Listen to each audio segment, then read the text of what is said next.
So today we're taking a good in-depth look at the backswing. We all have to make a backswing, but some, as I'm sure you can appreciate, are better than others. And in today's video, I'm going to show you the 3 most common problems I see in the backswing. And fixing these can really help you with your consistency and ultimately your ball striking.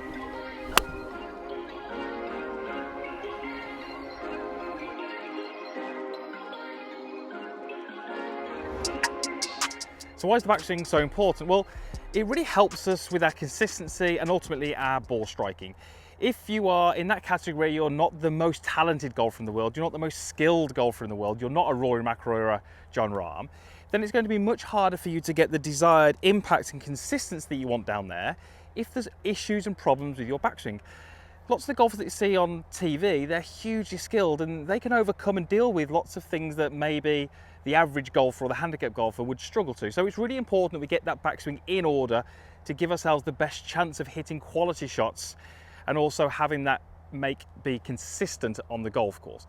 Now, just before we get into the video and the 3 most common faults that I tend to see and how we can fix those, I'd love you to let me know in the comments box down below, what do you feel is the biggest problem with your backswing? What are you currently working on, or what do you feel that you need to work on in order to take your game to the next level?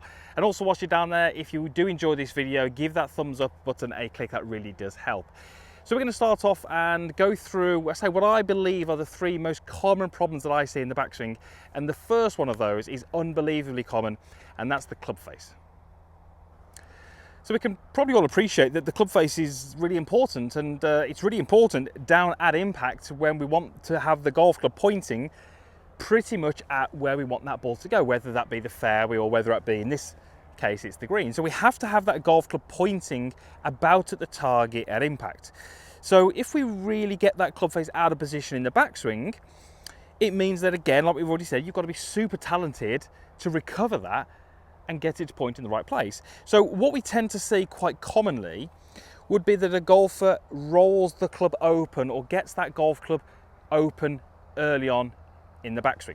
Now, open generally means one of 2 things. It means that the ball's going to go to the right and it's going to go quite high, or you're going to have some things in your downswing which are there to overcome that open face. And neither of those scenarios is a particularly good fit for the golf course, and you're going to be either right of target or inconsistent in your ball flight. So we're going to give you a couple of checkpoints that I'd like you to work to in your golf swing if you feel that you do fall into this category. The first one would be during that takeaway.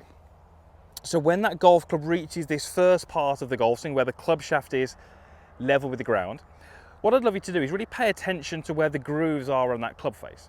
What I would love you to do is get those grooves somewhere between perfectly vertical and the same angle that you are tilted over the golf ball. So somewhere in that sort of safe zone, we'll call that. If that golf club starts to get out of that safe zone, then you are going to have issues down at impact, you can have consistency issues, and you're probably going to have directional issues as well. Now, the reason that we have not got a specific point for this club face, it's an area, is because it really does depend on the individual golfer and when they actually start to fold their forearms. So if you're someone who tends to fold your forearms quite late, that golf club is going to be pretty much matched to your body angle. If you're someone who tends to fold those forearms a little bit sooner, that golf club is going to be a lot closer to vertical. So we're really looking to just keep that club face in that safe zone. And if we can do that, that's really going to be enough that we need to know that that club face is controlled early on.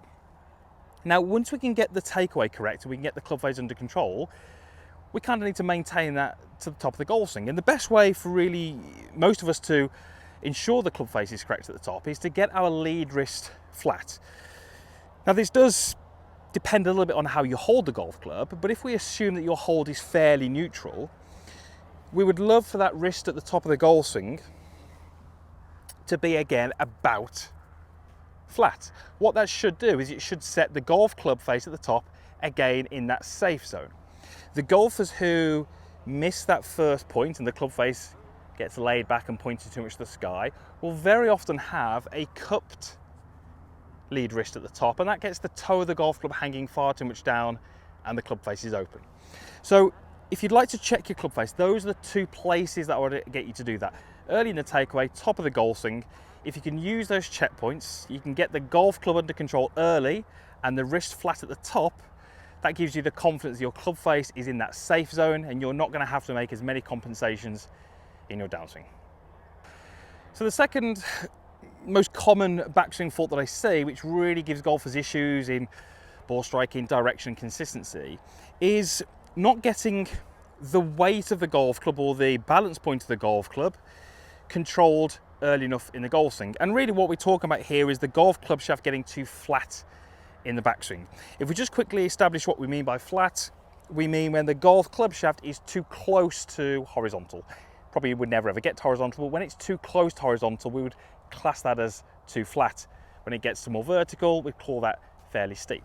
Now, the reason this is an issue is because, like we said a moment ago, there's a balance point to this golf club, and that balance point is kind of what you as the golfer will feel. That's what you're effectively moving around your body. So what we very, very common, and this actually links really closely to number one, is we get the club face open and the club shaft a little bit too flat. So the weight of that golf club is now too much as I look to the right of my hands, and it's tending to want to pull me, or feels like it wants to pull itself down to the ground in this fashion here. Now the natural reaction to that is to get that weight a little bit more above the hands. So what those golfers often do is they will often roll the golf club fairly flat, and then as they get towards the top of the golf swing, they take that weight and they try and lift it more above the hands. And what we see at the top is very often that golf club gets across the line and pointing to the right of the target. Now, as I'm sure you can appreciate, the golf swing it's never static, it's always in the process of moving. And so the weight of that golf club, or the movement of the club head, has some momentum. So the golfers who have it flat early and then try and lift that club up to the top, as they get to the top of the golf swing, the club shaft is in the process of getting steeper, which means that as they start their downswing, it's again going to carry on and get much, much steeper. Now, what do we see from the best golfers in the world? We see very often they shallow the club shaft in transition. It's going to be incredibly difficult for you to even get close to shallowing the club shaft if in the process of that second phase of the backswing, you're trying to steepen the club shaft, because that's now got momentum, it's got its direction of movement, and it's very difficult to stop that. So a flat backswing halfway back very often leads to a steepening motion in transition, and that steepening motion translates to the downswing, and those golfers very often get excessively steep in the downswing, and that we know that not many good things happen from there. If you put that together with an open face, that golfer is going to spend a lot of their time looking for the golf balls on the right hand side of the golf course, or there's going to be so many compensations down to impact in order to fix that. So what do you want to try and do? Well, what I'd really love you to do here is actually just focus on the channel between the ball and your toes.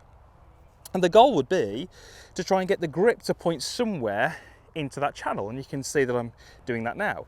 Now when I do that, the weight of the golf club is a little bit more above my hands. I suddenly feel like I've got more control of that golf club, and that's a great feeling to halfway back feel and sense that that golf club is under control, and you can dictate what it does from there. You're not going to have to recover that movement. So very, very simple. Focus on your channel, get the grip to point in that channel. That means that the weight of the golf club is controlled early, and you're not going to have to make those compensations in the end of the backswing and early transition. And the third most common backswing fault that I see, and this one is really related to contact. So if you feel like your contact is inconsistent, or maybe you tend to thin or fat the golf ball, there's a very, very good chance that unfortunately you're falling foul of this fault.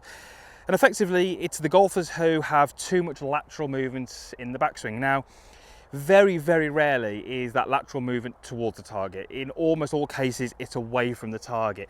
And that movement can be through the midsection, or it can be through the upper body, or as I'm sure you can imagine, it can be through both. So we're talking about a golfer who in the backswing will have too much shift off the target. Now we know that every circle has a low point. If you start to shift yourself too much off the target, the lowest part of your swing is going to get dragged behind the golf ball. So as we've continued to say in this video, if you have not got a super high amount of skill or talent, it's going to be very difficult for you to get back and move that low point back in line with the golf ball or target side of the golf ball, which is really what we need when the ball is on the ground. So what we'd really love you to do is take a starting position and set 55% of weight onto your lead side, have the hand a little bit forward, and those sort of things that we look for in the setup are really to help us have the low point target side of the ball. So we need to make sure that we're not undoing all of that in the backswing. Now you'll notice that I've got an alignment stick here. I've just placed that into the ground and the golf ball is sat directly under that. So when I take my address, I can see the ball underneath that alignment stick. If I have my lateral movement off the ball, which is incorrect, I suddenly can see that the golf ball no longer sits under the alignment stick. There's my feedback that that is not what I want to do in my backswing. I really need to make sure that I take that starting position, and as I rotate back, I try and maintain that relationship as I see it that I established at address. Now a little bit of movement is fine. We're not suggesting that head has to stay, you know, within its starting position exactly, and a little bit of head rotation is fine, which might give you the slight appearance that the stick is moving to the ball. We're looking to get rid of those excessive movements, because if we can start to get rid of the excessive movements, we're less reliant on our skill and our talent, and that's really the goal here. So this little exercise would be get yourself set up, a little bit of weight left, and then when you make your backswing, maintain that relationship that you see at address. And now we can see the divot was target side of the ball, the strike was good, and that's more likely to happen if I can make a turn without that lateral shift that so many golfers have present. So if you struggle with really anything down at impact, whether that be club face position, whether it be strike, or whether it be consistency, there's a very good chance that you're going to be falling foul of one of those three faults. And I say, if you really struggle, it might be that you have 2 or 3 of those in your golf game. So my advice would be to try and get some way of videoing it, use those checkpoints that we've discussed, and start to systematically work on those things to get better. We don't have to get you from where you currently are to perfect. We just have to get you slightly better, because that's going to mean that you have to use less of your natural talent and skill to hit good golf shots, and your technique can help you rather than hinder you. Thanks for watching. Usual stuff is down below. Again, comments box, would love to hear your thoughts on your backswing. Like button if you did like it, and if you're not a subscriber, I would love it to be part of the community. These videos are absolutely free. It is free to subscribe, and I really believe these can help you play some better golf. Thanks for watching.